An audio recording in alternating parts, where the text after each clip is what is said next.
Hey, welcome in. This is Kyle is Wonderful, and I'm doing an impromptu pre-show for AEW Dynamite tonight. It is 45 minutes away right now, and I'm definitely looking forward to it. It's going to be a big Dynamite, and it was probably already scheduled to be a fairly big Dynamite before all the plans changed. So I'm assuming we're still going to get some stuff about we're about 3 weeks away from Forbidden Doors, so we might get more New Japan people. We already got one New Japan person in the match tonight.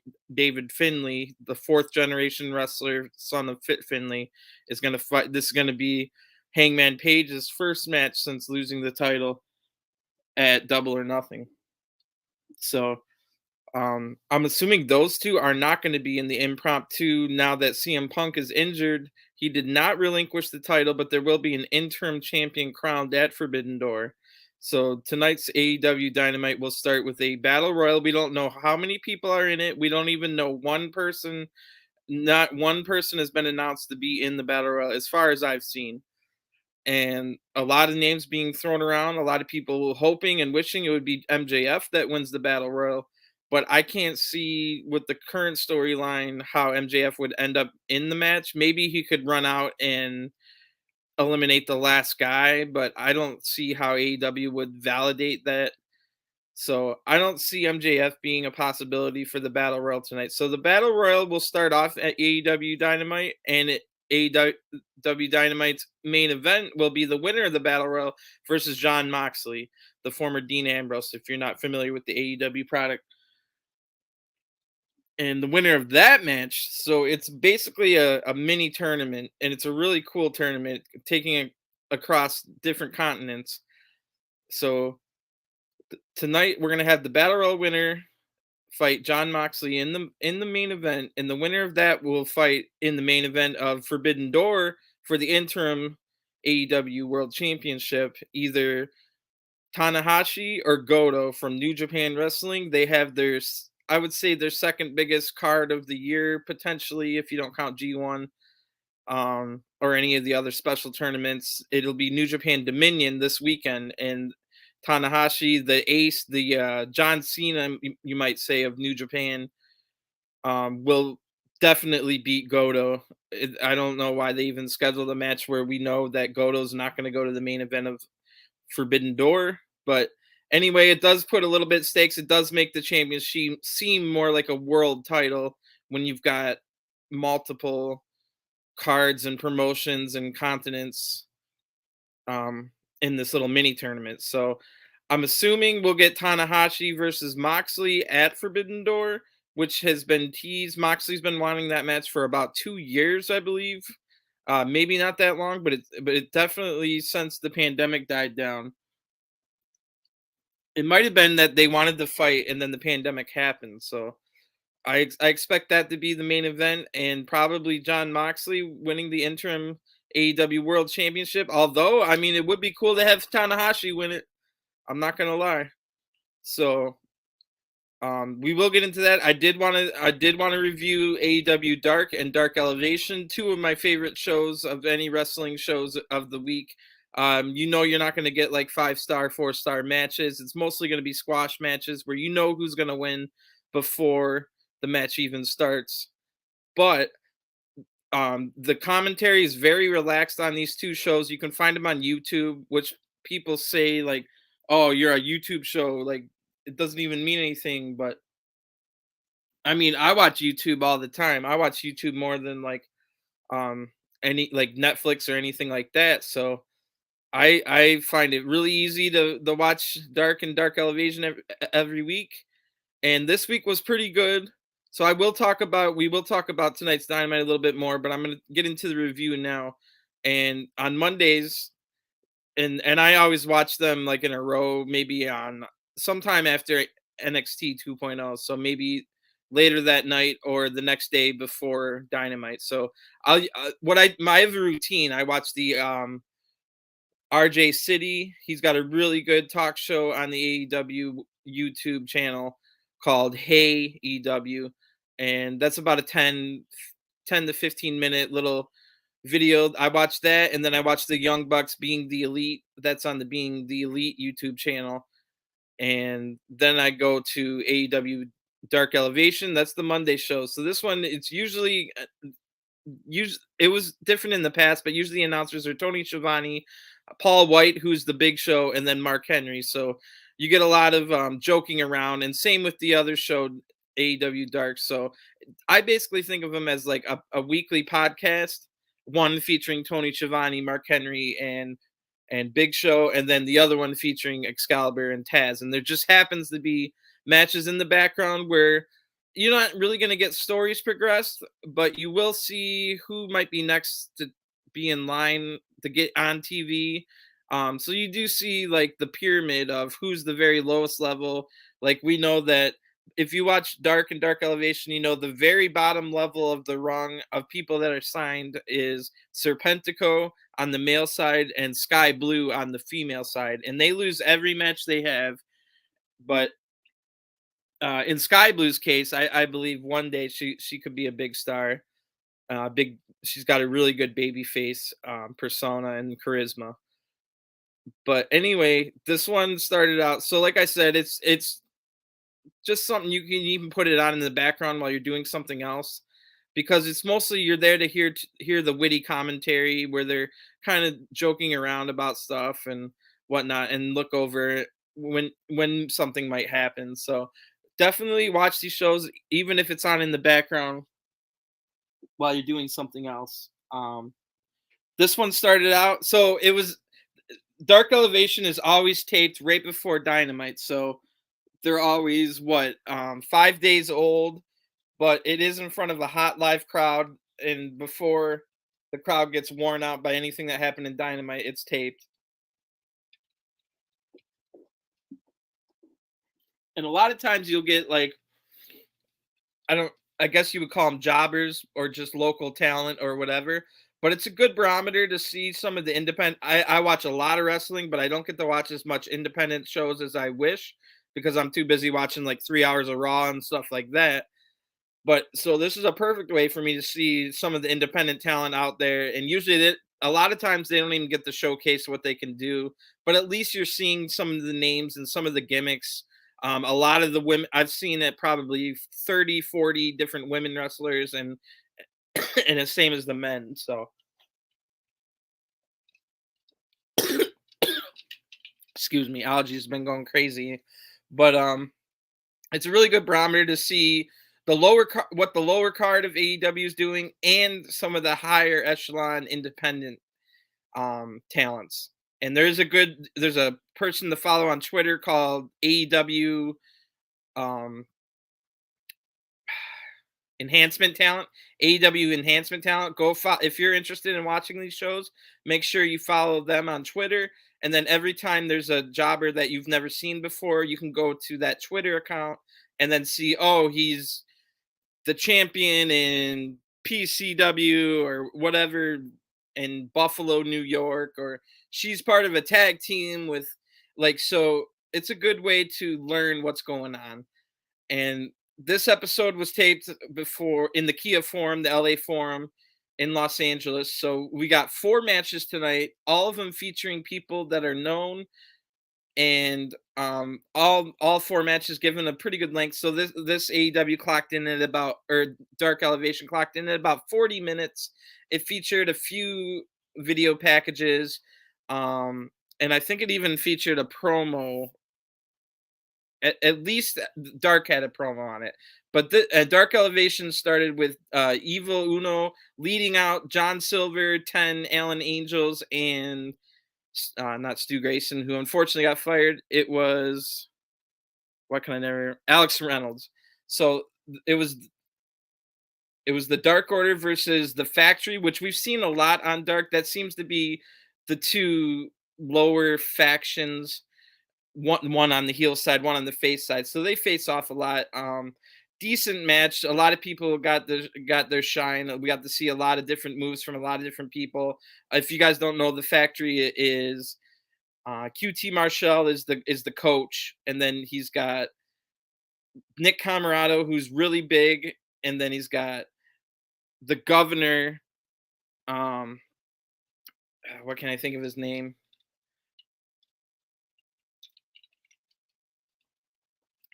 Mm, let me look it up real quick. Oh, Anthony Ogogo.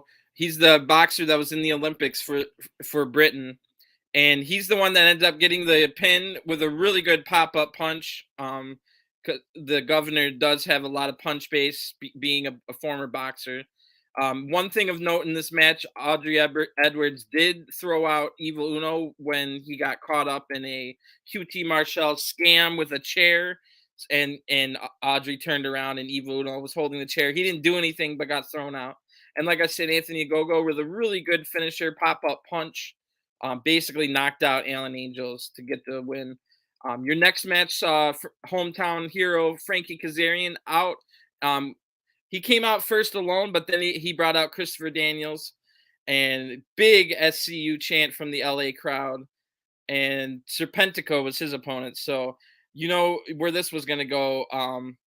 This was the 72nd win in Frankie Kazarian's AEW career, and this was the 81st loss in Serpentico's AEW career. So we definitely knew where this was going to go. Kazarian with the hometown win, slingshot cutter to get the win, and it was fun to see SCU get some props in their hometown. Next match was a really good one. It was Nyla Rose teaming up with Serena Deeb. We might have seen this connection before. Maybe it was in a six-man tag, but um, Nyla Rose had been teaming with Emi Sakura a bunch, but I did see that Emi Sakura did return back to Japan for her Choco Pro promotion. I don't know if she's going to be there for a long time or what, but they had a big show, and Emi Sakura was on there. So Nyla Rose teaming up with Serena Deeb instead. This is the first time we've seen Deeb since her loss at Double or Nothing, and they would have a tough matchup. Sky Blue again in her never-ending feud against Nyla Rose, where she's lost every single match. And this time, usually she's been teaming up with the Japanese girls, the Joshi wrestlers. And this time it was debuting Mayu Yamashita, or I know I pronounced that wrong. It's Yamasta is how you pronounce her last name. And she comes from the Tokyo Joshi Pro promotion, same one as like Maki Ito and the Magical Girl, and I think a couple others, but a lot of the AEW talent come from Tokyo Joshi Pro, and I think their first ever main champion, some kind of princess championship, which is their main title. Yamashita is their first ever. So she comes in. She had a really good look. She looked very intimidating, but like adorable at the same time. Um, she had a really good showing in this match. She has an MMA background, apparently. I don't know if it's legit or just that's how she wrestles, but she wrestled with an MMA background, and it was nice to see Sky Blue actually getting some help for a change. Um, Yamashita was able to get Nyla Rose weakened so that Sky Blue could finally, like, I'm telling you, Sky Blue never even gets offense on Nyla Rose, and she's been feuding with her on Dark for about 2 months. So Sky Blue finally got some offense on Nyla.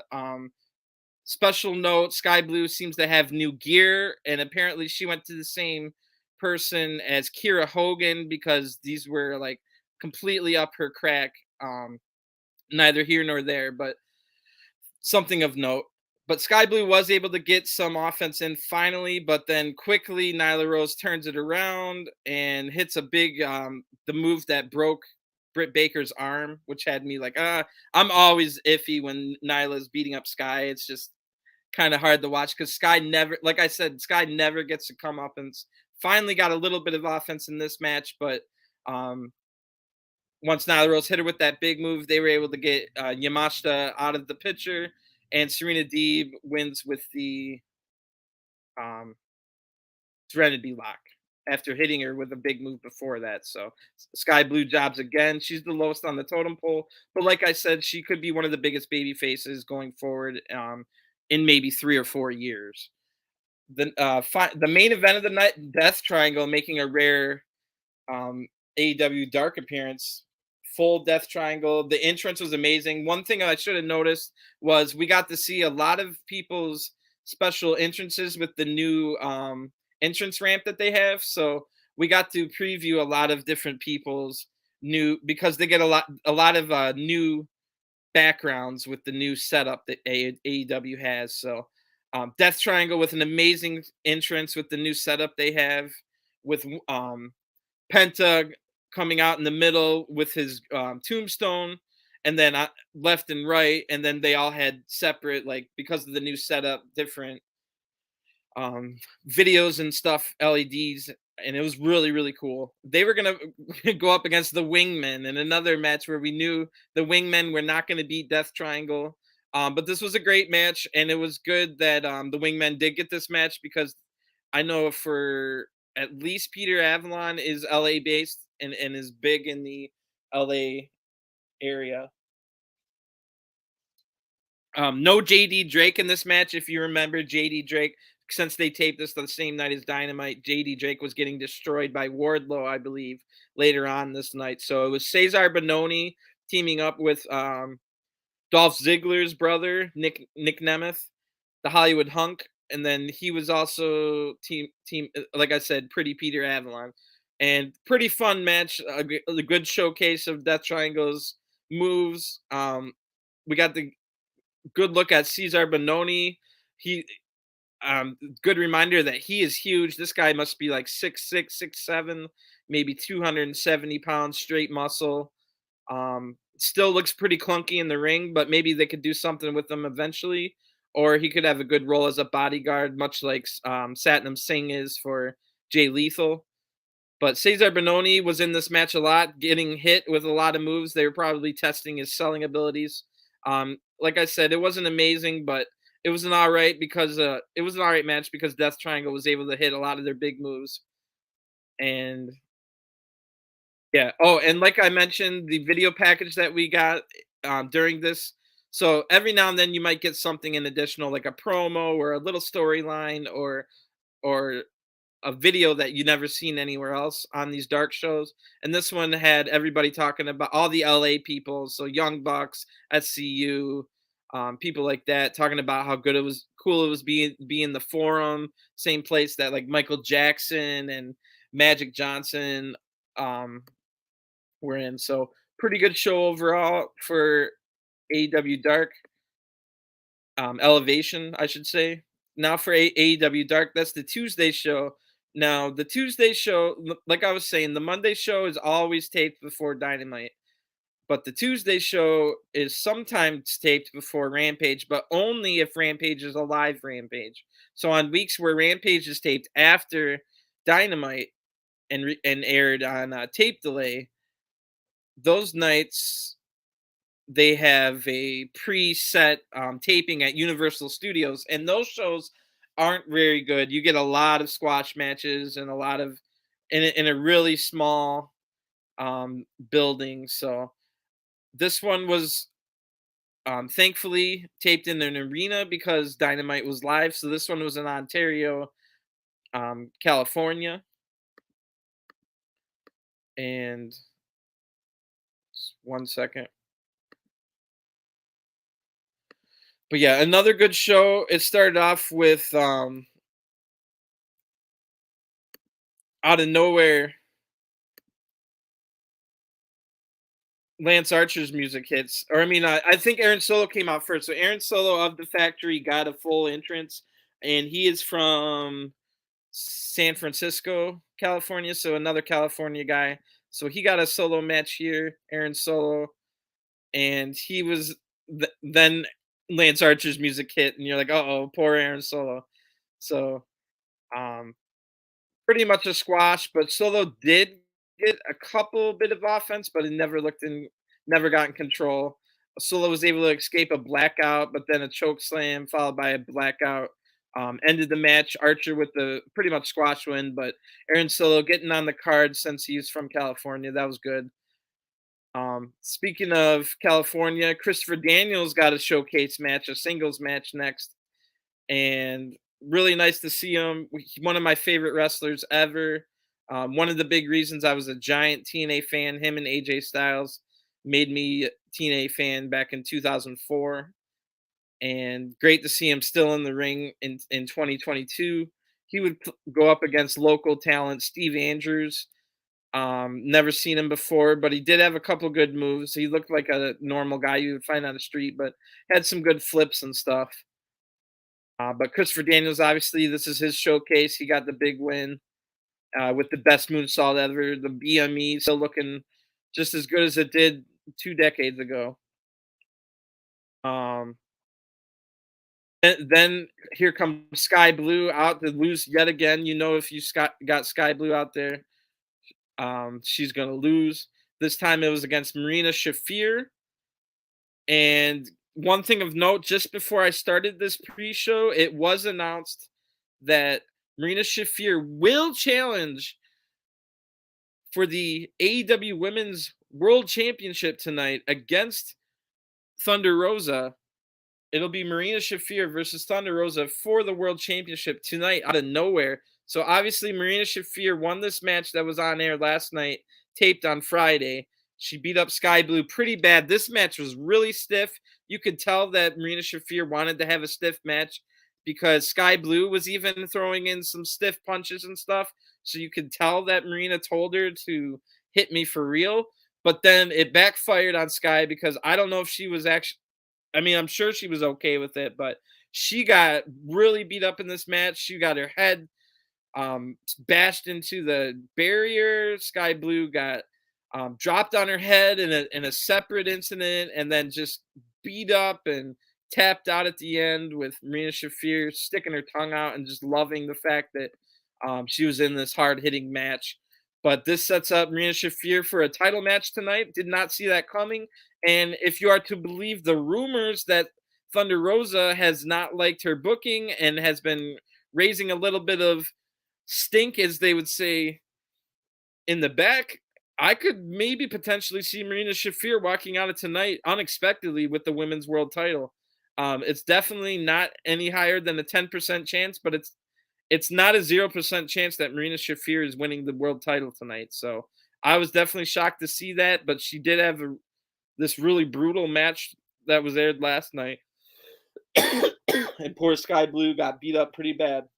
So hopefully she's okay and we see her on Dark next week. But yeah, really stiff match. Um,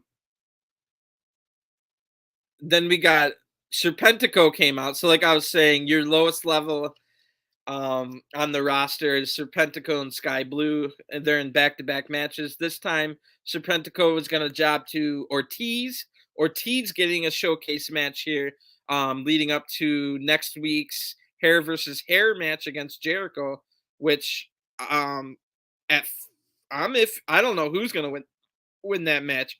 Jericho did have a pretty noticeable, excuse me, bald spot that you could notice on Double or Nothing. So maybe Jericho's thinking time to lose the hair. I don't know. Either that or Ortiz is about to get that pretty cool hairdo shaved off next week. So that match will take place next week. We'll probably get some more set up for it tonight, as well as Blood and Guts is in here in my hometown of Detroit. I will not be at the show, unfortunately, but I will be covering it here on the channel. But Blood and Guts, the week of rape, the Dynamite right before Forbidden Door, will get Jericho Appreciation Society versus, we're not exactly sure who yet, but it'll be some version of Ortiz, Santana, Kingston, Moxley, Danielson, or Wheeler Yuta. So 5 of those 6 people are, I'm assuming, could potentially make it a 4 versus 4 match and leave one of the Jericho Appreciation Society out of it. But of course, Ortiz beat Serpentico. Pretty good match. It's not often where you get to see Ortiz dominate in a singles match. And not much else to say. The next match, we got Tony Storm versus Zeta Zhang. We've seen Zeta Zhang before in AEW many times on Dark, and you guys also might remember her from NXT Black and Gold. Pretty standard match. Zhang got a little bit of offense in. Big German suplex by Storm, and then DDT, swinging DDT, and Storm Zero. So decent match, pretty paint by the numbers. Good to see Tony Storm getting a match, however. Now, one thing I want to note, a lot of people, and me included, don't think that AEW doesn't give the women what they deserve, and that's especially true on like Dynamite. Like they do not, and then every single match is always goes to a commercial break, picture in picture. Every single women's match. So in addition, they should probably be having at least one more segment or match per Dynamite. But I will say you do get to see the women a lot on Dark and Dark Elevation, and I know a lot of people take that as like that's a bad thing, but at least they're getting featured here. You're always going to get a bunch of women matches on Dark and Dark Elevation. So we got a they've been airing a Pride video with a lot of the different LGBTQ plus wrestlers on the roster, including Anthony Bowens, Nyla Rose, um, Kira Hogan, and Diamante. So good video there. Then we got a quick backstage interview. Like I said, you'll get some promos and some stuff here and there on Dark and Dark Elevation. This one was Ortiz being interviewed by Tony Schiavone. Ortiz is pissed off that Tony Schiavone is had the audacity to waste his time, but he's like, all right, but I'll answer anyway. And he basically just says he's gonna beat Jericho in the hair versus hair match and stuff like that. Um, then we go back and it's Dark Order. It's going to be Dark Order versus Max Caster and the Gun Club. So this version of Dark Order is going to be John Silver, Alex Reynolds, and 10. Um, Pretty good rap again by Max Caster. If you guys haven't seen Platinum Max Caster, he does like a John Cena style rap, you could maybe say, but John Cena would always do his like in a ring in a promo type setting. Um, Max Caster does his as his entrance, and another really good rap. Oh hey, thanks for tuning in. I hope you're gonna watch AEW in 20 minutes here. It's gonna be the Battle Royal to see who fights John Moxley in the main event for the chance for the title. So that's gonna be awesome. We don't even know one person in the Battle Royal yet. So a lot of people are thinking maybe Sammy Guevara wins the Battle Royal. A lot of people want it to be MJF, but I don't see how that could happen, seeing as it seems like AEW doesn't want MJF around. So anyway, in this Dark Elevation match, yeah, definitely try to watch that. In this Dark Elevation match, pretty standard again. Um, I barely kind of didn't even pay attention. Once you got the Max Caster rap, you got the best part of the match. But they did go all out and had a lot of big moves. But Max Caster and Gun Club get the win, and that was your main event for Elevation. So pretty good week for Dark and Dark Elevation. And as far as tonight goes, like I said, the Battle Royal will be starting the show, and we're only 17 minutes away from that. We'll also get a women's world title match out of nowhere. It's going to be Thunder Rosa versus Marina Shafir, and I think there's a legit chance Marina Shafir could win that because Thunder Rosa seems to be upset at management, so they might be upset at her. Um, Let me check on the Twitter and see if anything else has been announced since I've been live. Just 1 second. But yeah, I think definitely it could be Sammy Guevara. Um, and then we have a good heel versus face main event versus Sammy Guevara versus John Moxley. But it could be anybody. I mean, I don't think it's going to be like Pretty Peter Avalon, but it could be Andrade. It could be Malachi Black. It could be all these different people. They have a really deep roster. I don't know if Brian Danielson's injured, but maybe we get Danielson versus Moxley as the main event, or Wheeler Yuta again. Or maybe it's going to be Jericho Appreciation Society guy, maybe Daddy Magic. And they just like, we assume whoever wins the Battle Royal is going to lose to John Moxley so that we can get the Moxley Tanahashi match. So it almost doesn't matter who wins the Battle Royal because it's not like a title. It's not going to go down in the history books as them winning a championship or something. So you could do a storyline where it's Jericho Appreciation Society and they get Daddy Magic to win the Rumble, and now they're trying desperately to beat Moxley in the main event. Or it could be a Daniel Garcia in a rematch of last week's main event. So It could be something like that where it's storyline since we all assume Moxley's gonna win anyway. One other match I don't think I've mentioned, it's gonna be Pac from the Death Triangle versus um Buddy Matthews from the House of Black. So that should be a great match. A top tier match that has potential for 4 stars or above. So I'm looking forward to Pac versus Buddy Matthews tonight.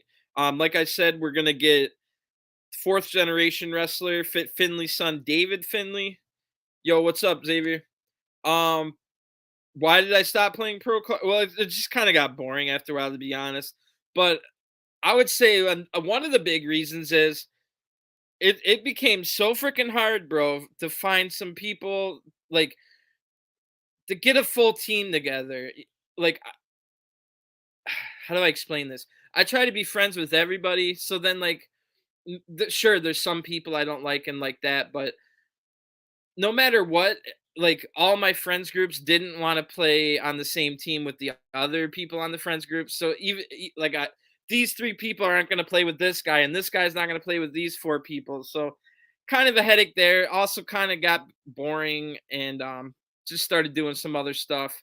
I've been streaming WWE 2K recently, and now I'm doing these reviews. And this one's a pre-show, but reviews for the wrestling shows. So I might be back at some point, but I haven't even been playing FIFA lately.